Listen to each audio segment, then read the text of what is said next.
Hello সবাইকে, আজকে আমি আরেকটা মেকআপ লুক নিয়ে চলে এসেছি। দেখে নাও, একটা প্রাইমার আমি লাগিয়ে নিলাম। প্রাইমারটা অনেকটা কম প্রাইস রেঞ্জের মধ্যে পুরো ম্যাট ফিনিশ দেয়। এই প্রাইমারটা আমার ভীষণ ভালো লাগে। প্রাইমারটাকে দেখো আমি ভালোভাবে ফেসের মধ্যে মেল্ট করছি। এবারে দেখো আমি আরেকটা এইচডি ফাউন্ডেশন লাগাবো। আজকে যে ফাউন্ডেশন লাগাচ্ছি সেটা হচ্ছে ইনসাইন ব্র্যান্ডের এইচডি ফাউন্ডেশন। দেখে নাও, আমার স্কিন টোন থেকে একটু লাইট হচ্ছে, বাট একটু সময় পর তোমরা দেখবে ব্লেন্ড যখন হয়ে যাবে সুন্দর ফেসের মধ্যে মিলে যাবে। এবারে একটা মেকআপ ব্রাশ দিয়ে ভালোভাবে ফেসে ফাউন্ডেশনটাকে ব্লেন্ড করে নিচ্ছি।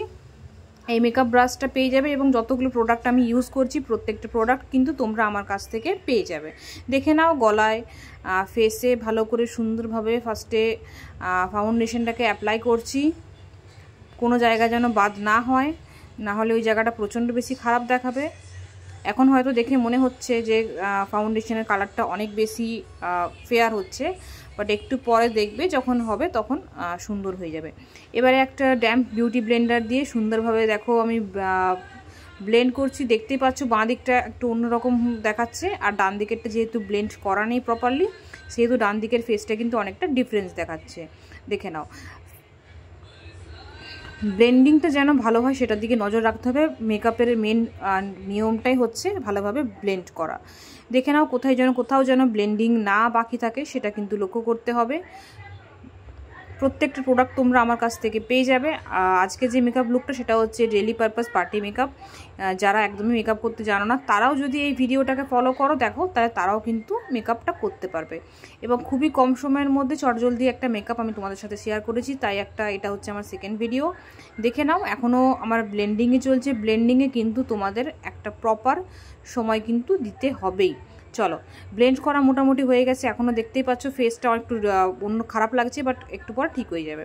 এবারে একটা আমার স্কিন টোন থেকে আরেকটু লাইট টোনের একটা কনসিলার নিয়ে নিলাম আমার হাইলাইট পোর্শনগুলোকে আরও বেশি হাইলাইট করানোর জন্য। দেখে নাও, এবার সেটাও সুন্দর করে আমি ব্লেন্ড করছি এক ড্যাম্প সেই সেম বিউটি ব্লেন্ডারটা দিয়ে। দেখে নাও, আমার চোখের নিচটা একটু ফেয়ার দেখাচ্ছে। চলো নেক্সট দেখে নাও, নেক্সট স্টেপ হচ্ছে আবার ব্লেন্ড করার পরে এবারে কিছুক্ষণ 1-2 সেকেন্ড ওয়েট করার পরে এবার চোখের পালা। চোখের জন্য আমি একটা খুবই কম প্রাইস রেঞ্জের একটা আইশ্যাডো প্যালেট থেকে লাইট ব্রাউন কালার যে কালারটা হয় সেই কালারটা আমি চোখের উপরে লাগিয়ে নিচ্ছি। কোনো হাইফাই কিছু আমি আই লুক ক্রিয়েট করছি না, খুবই কম সময়ের মধ্যে যে কেউ করতে পারবে সেই ধরনেরই একটা আই লুক আমি কিন্তু তোমাদের সাথে শেয়ার করেছি। আচ্ছা চলো, এবারে যেটা আমি প্যালেটটা ইউজ করছি সেটা হচ্ছে সুইস বিউটির প্যালেট। এই প্যালেটটা তোমরা আমার কাছ থেকে পেয়ে যাবে, বাট এর থেকে কম প্রাইস রেঞ্জের প্যালেটও আমার কাছে আছে যেটা সেম সিমিলার কিন্তু ওয়ার্ক করবে। এই প্যালেটটার কিন্তু অনেকটাই হাই প্রাইস রেঞ্জ। যারা চাইছে কম প্রাইস রেঞ্জে সেই ধরনের প্যালেটও আছে এবং সেম কিন্তু আইলুক ক্রিয়েট হবে। আচ্ছা, ওই প্যালেটটা থেকেই অরেঞ্জ কালারের একটা আমি আইশ্যাডো নিয়ে নিলাম, সেটাকে আমি ফেসের মধ্যে সুন্দর করে লাগাচ্ছি যেটা আমার ড্রেসের সাথে ম্যাচ হয়। দেখে নাও, কোনো ফেন্সি কিছু করছি না, জাস্ট চোখের উপরটাতে আমি অ্যাপ্লাই করছি, ভালোভাবে ডার্ক করছি। দেন এবারে ব্লেন্ডিংয়ের পালা। উপরের পোর্শনটা শুধুমাত্র আমি ব্লেন্ড করে নিচ্ছি। আমি কিন্তু মেকআপ আর্টিস্ট নই, তাই ফেন্সি কিছু আমি করছি না। আচ্ছা, নেক্সট স্টেপ দেখে নাও। নেক্সট স্টেপ হচ্ছে মেকআপটা যাতে অনেকক্ষণ স্টে করে, লং লাস্টিং হয়, তার জন্য নেক্সট প্রসেস। এবারে চলো কন্ট্রোলিংয়ের পালা। কন্ট্রোল করছি যাতে ফেসটা আমার একটু ফোলা ভাবটা যাতে একটু কম দেখায়। ডাবল চিন আমার আছে, সেই ডাবল চিনটাকেও হাইড করারও আমি এখানে চেষ্টা করেছি। খুব একটা বেশি আমি এখানে কন্ট্রোলিং করিনি, কারণ বেশি করলে প্রচণ্ড বেশি কিন্তু খারাপ লাগে দেখতে। আচ্ছা, নোজ এরিয়াটা একটু আমি লম্বাটাই করানোর চেষ্টা করেছি এখানে।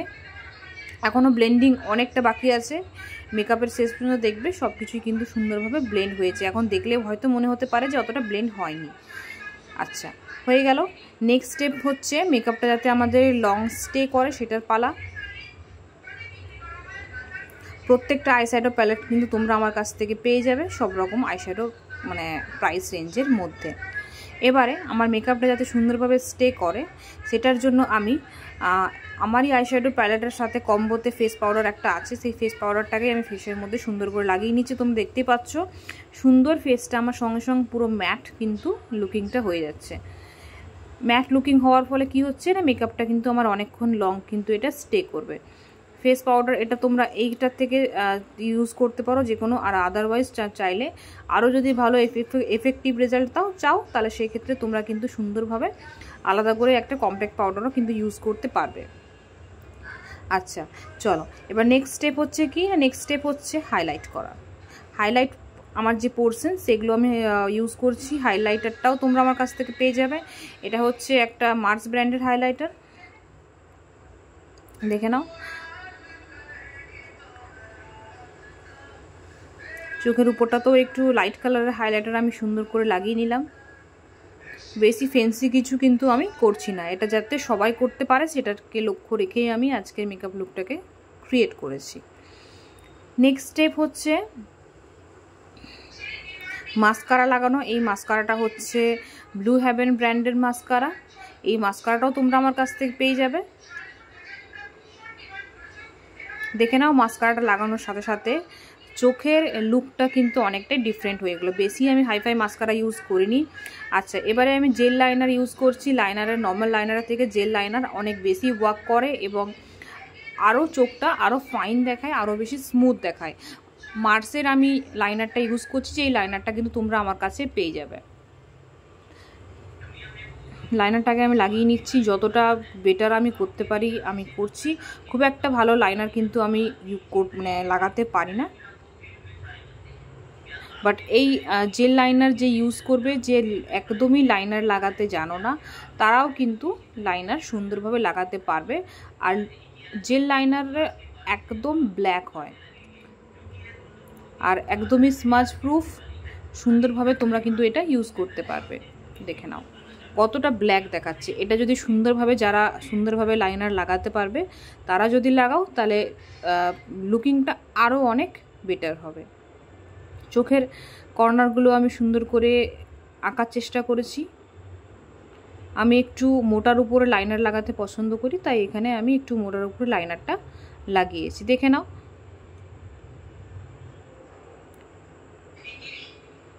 একটু উইং আইলাইনার করার আমি এখানে চেষ্টা করেছি।